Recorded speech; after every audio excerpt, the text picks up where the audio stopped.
Hi everyone, and welcome to my webinar. My name is Dr. Diane Anderson. I'm the Assistant Dean for the MSN Specialty Tracks and Accelerated Track.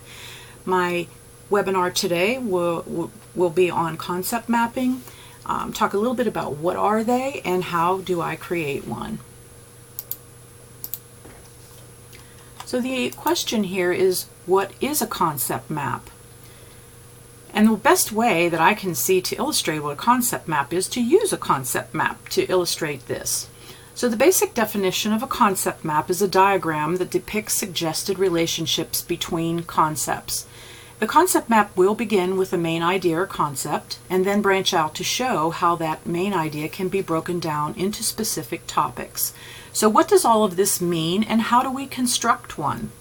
Concept maps are typically hierarchical, with the lower level concepts stemming from the main concept or idea. Keep in mind though, a concept map always allows change and new concepts to be added. Concept positions on a map can continuously change while always maintaining the same relationship with the other ideas on the map. In other words, as your knowledge base grows, the concept map can grow as well with the addition of new ideas, knowledge, or concepts. So you want to start with a main idea or topic or issue to focus on. And a helpful way to determine the context of your concept map is to choose a focus question, something that needs to be solved or a conclusion that needs to be reached. Once a topic or question is decided on, that'll help with the hierarchical structure of the concept map. And you can see here in our example, the concept map main focus is a concept map, and how it breaks down into the different sub-concepts, or the different things that we are wanting to understand about concept maps, how they help to formulate long-term memory. They are a two-dimensional diagram, and sometimes you can use them for classroom assessment. And as you can see, each arrow kind of moves down in the concept map, drilling down further into more specific detail as you go as to what you hope to learn, or maybe what you will find out once you begin to drill down and to understand exactly the question that you are asking or the concept or issue that you're focusing on. So you want to determine the key concepts, and those are the ones that we have discussed here as being sort of like the secondary concepts under the main concept of this map. And you want to find the ones that connect and relate to your main idea and then rank them. Most general, your most inclusive concepts will come first and then link to the smaller or more specific concepts. Then you're going to finish by connecting concepts and creating linking phrases and words. And you can see how that's done here. If you look on the right, the concept maps can be used for classroom assessment by revealing the knowledge structure of students and how structure changes with instruction. So you can see they've added some cross links and show you through this visual map exactly what you hope to determine by creating it.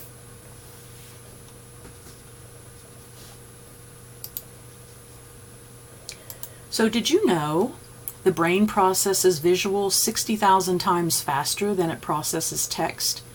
And that probably explains why many of us are visual learners. And it's designed as a tool to organize and represent knowledge. So the things that you know, the concept mapping can help you visualize relationships between various concepts, how they affect or impact one another, as well as test your understanding of complex subjects.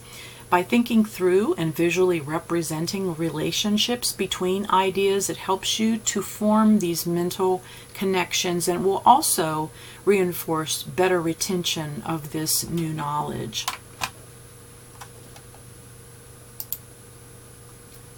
So why don't we build one? How do we begin? The first question here is, do you need special software? And probably the simple answer is no. There's a lot of websites out there where you can actually purchase software. You can get a free trial. You can even just use a PowerPoint slide, which you'll see me do in my upcoming concept map that I'll be building for you, but all you really need is a basic Word document, or like I said, a PowerPoint slide. Oftentimes you can draw one, but you really want to be able to present your best work, and by hand drawing one, sometimes it's difficult to read someone's writing, or maybe it just doesn't look as professional as something that you really put some time into and structure with a diagram, and they're fairly simple to do. So where do you begin? You want to begin with a main idea, a topic, or an issue to focus on. A helpful way to determine the context of your concept map is to choose a focus question, something that you need to solve or a conclusion that needs to be reached. And once a topic or question is decided upon, that will help with the hierarchical structure of the concept map. Then determine the key concepts. So you're going to find the key concepts that will connect and relate to your main idea and rank them. Most general inclusive concepts will go first, and then you want to link those to smaller or more specific concepts. Then you'll finish by connecting concepts and creating linking phrases and words. So if you recall back on the concept map of how to build a concept map, we talked about those linking phrases and how those link one concept to another. So once those concept basic links are created, you add the cross links then, which connect the concepts in different areas of the map to further illustrate the relationships, as well as strengthen the understanding and knowledge that you want to gain on this topic. So we're going to start here with what's my main idea. So remember, we want to start with a main idea, and in this case we will go with my dog. Let's say Miss Ellie hasn't been feeling well. What's going on? So our main idea is Ellie and the fact that she isn't feeling well. What are the key concepts that relate to my original idea or concern? Well, she's not feeling well, so what have I observed? What am I trying to solve here? I have noted that she's had some anorexia, some lethargy, decreased thirst, she's been cranky, and I noted that she's been limping as well. So what do all of these new concepts mean? All of these new concepts clearly relate to our main concept, of course, which is Ellie, who doesn't feel well. We connect them back to our main concept because we have identified them as issues related to her not feeling well.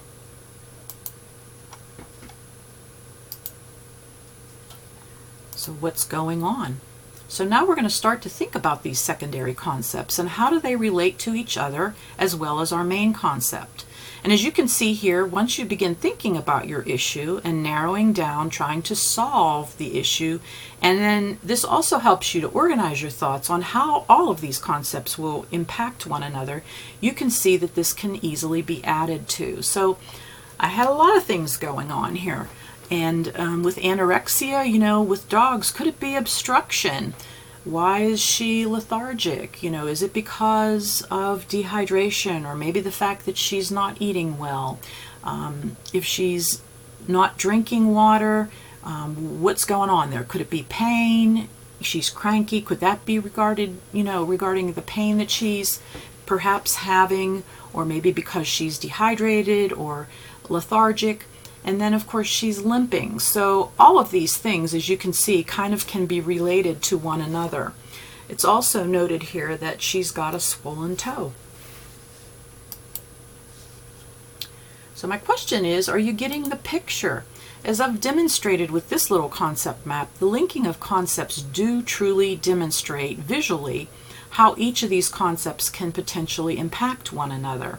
So I've added here in the yellow, notice the purulent drainage from her swollen toe, which of course has contributed to limping and probably some pain, which has kind of impacted all of these other symptoms that have been noted. And this is of course just the beginning. You can continue to build on this, and if it isn't her toe, maybe it's something else that's going on. But as you can see, just demonstrating all of this visually can really give you an idea of how all of these things can relate to one another. And if you're like me, and I came up in nursing many years ago when we did the old linear care plans, I never could understand how that would help us to link concepts together. Whereas this, I have used this in a clinical setting with my students, that the light bulb does come on as they start to use all of these various concepts, linking it back to your original problem or issue or concept, whatever you want to call it, and helping them to understand how all of these things can relate to one another and affect one another. So moving on, I just want to also say that, by the way, Ellie is just fine. She just likes to be included in everything that I do. And we hope that this has truly contributed to your learning and understanding on what a concept map is and how to construct one. I want to thank you for watching. Please reach out to your instructor with any kind of questions. If you need any additional help, we are glad that you're here, and I wish you much success. Thank you so much.